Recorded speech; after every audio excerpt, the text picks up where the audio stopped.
உங்கள் தங்க நகை விற்று உடனடி பணம் பெற மேக்ஸ் கோல்ட் கால் 04445454545. தற்போதைய இந்த விரிவான விவரங்களுக்கு நன்றி ராஜேஷ். கண்டிப்பாக தமிழகத்தில் செயல்படுத்தப்படக்கூடிய இந்த ஒரு திட்டம் தமிழகத்தோடு மட்டுமல்ல, இதை ரெஃபரன்ஸாக வச்சு இந்தியாவில் பல மாநிலங்கள் இந்த திட்டத்தை அவங்களுடைய மாநிலங்களில் அவங்களுக்கு ஏற்ற மாதிரி செயல்படுத்திட்டு வராங்க. இப்படி இருக்கக்கூடிய திட்டத்தை வெறும் அரசியலாக மட்டுமே பார்க்க வேண்டுமா அப்படின்ற ஒரு கேள்வியும் வளர்றதை தவிர்க்க முடியல. இந்த தருணத்தில் இந்த மகளிர் உரிமை தொகை திட்டம் தேர்தலுக்கானது அப்படின்னு எதிர்க்கட்சி தலைவர் திரு எடப்பாடி பழனிசாமி அவர்கள் விமர்சித்திருக்கிறார். அவர் பேசியது என்ன முழுமையாக பார்க்கலாம். இந்த அரசாங்கம் விளம்பர மாடல் அரசாங்கம்.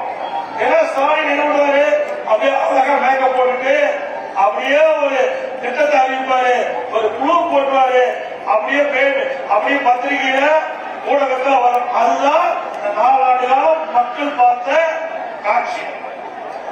எந்த திட்டத்தை பண்ணாங்க, அதனால மக்களுக்கு எந்த நன்மை கிடைச்சிருக்குது. உடனே என்ன சொல்லுவாரு, முன்னேற்ற கழகம் 1000 ரூபாய் கொடுக்கலையா, 1000 ரூபாய் மூணு பணத்தை எப்படி கொடுத்த மக்கள் வரி பணத்தை கொடுக்குற, அது கூட வரி பணத்துல கடமை கொடுக்குற, கடமை கொடுக்குறாரு. சிந்திச்சு பாருங்க, கடமை கொடுக்கறது. நீ என்ன முதலமைச்சர் இருக்கணும், இங்க இருக்கிற ராமசாமி சுப்பிசாமி கிரிசாமி யாரு வேணாலும் ஆட்சி செய்யலாம். ஒரு ஆட்சியாளர் மக்களுக்கு தேவையான திட்டங்களை கொண்டு வர வேண்டும் என்று சொன்னால் நிதி ஆதாரத்தை பெருக்கி அதன் மூலமா மக்களுக்கு சேவை செஞ்சா பரவாயில்ல. கடன் வாங்கி உங்களுக்கு கொடுக்கிறார். இந்த கடனை யார் கட்டுறது, நீங்க தான் கட்டணும்.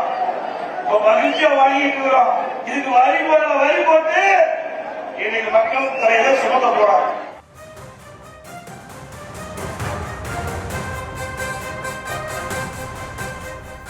எதிர்க்கட்சி தலைவர் இப்படி சொல்லியிருக்கக்கூடிய நிலையில் மகளிர் உரிமை தொகை திட்டத்தை கடுமையாக விமர்சிச்சிருக்காரு பாமக தலைவர் அன்புமணி. அன்புமணியினுடைய விமர்சனத்திற்கு காரணம் என்ன அப்படின்றத விளக்குறாரு பாமகவை சேர்ந்த வழக்கறிஞர் பாலு. அது தொடர்பான விவரங்களை தற்போது பார்க்கலாம்.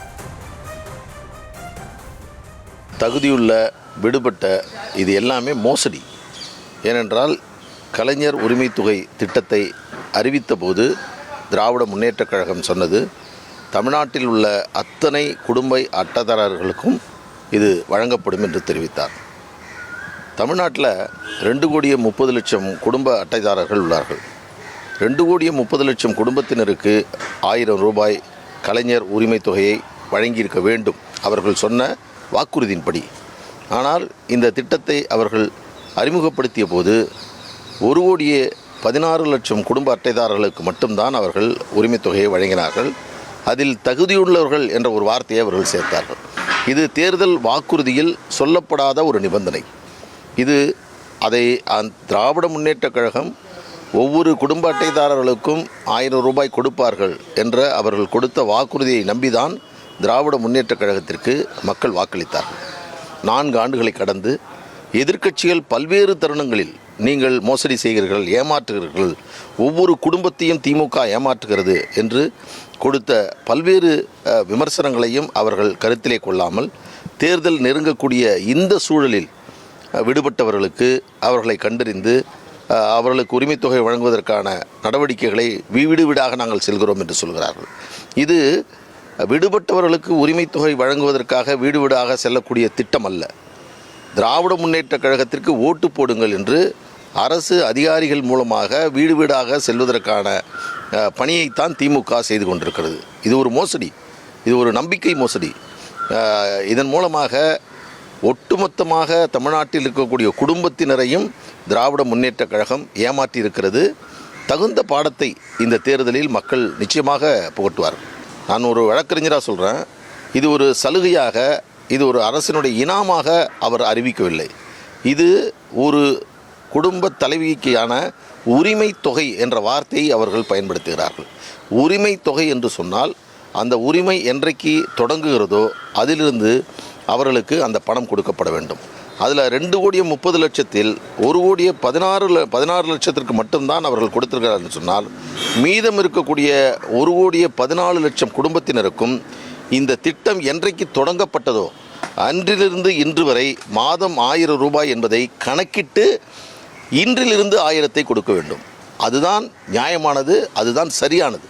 ஆனால் இந்த 4 ஆண்டுகள் அவர்களுக்கு கொடுக்காமல் அதற்கு பிறகு இப்பொழுது தருகிறோம் என்று சொல்வது என்பது நிச்சயமாக மிகப்பெரிய ஒரு மோசடி. அதை ஏற்றுக்கொள்ள முடியாது. இப்போ பார்த்தீங்கன்னா உங்களுக்கு வந்து ஒரு 45 மாதங்கள் வரும்.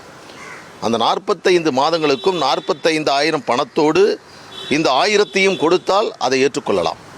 தெரிந்தே செய்கிறார்கள். உரிமை என்று சொல்லிவிட்டு அந்த உரிமையை கொடுக்கின்ற பொழுது தகுதியுள்ளவர்களுக்கு கணக்கெடுத்து கொண்டிருக்கிறோம் என்று சொல்வதெல்லாம் இதுதான் திராவிட முன்னேற்றக் கழகத்தினுடைய கலாச்சாரம்.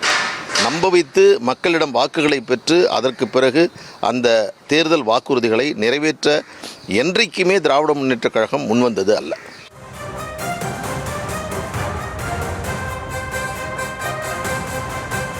உங்கள் தங்க நகை விற்று உடனடி பணம் பெற மேக்ஸ் கோல்டு கால் 04445454545.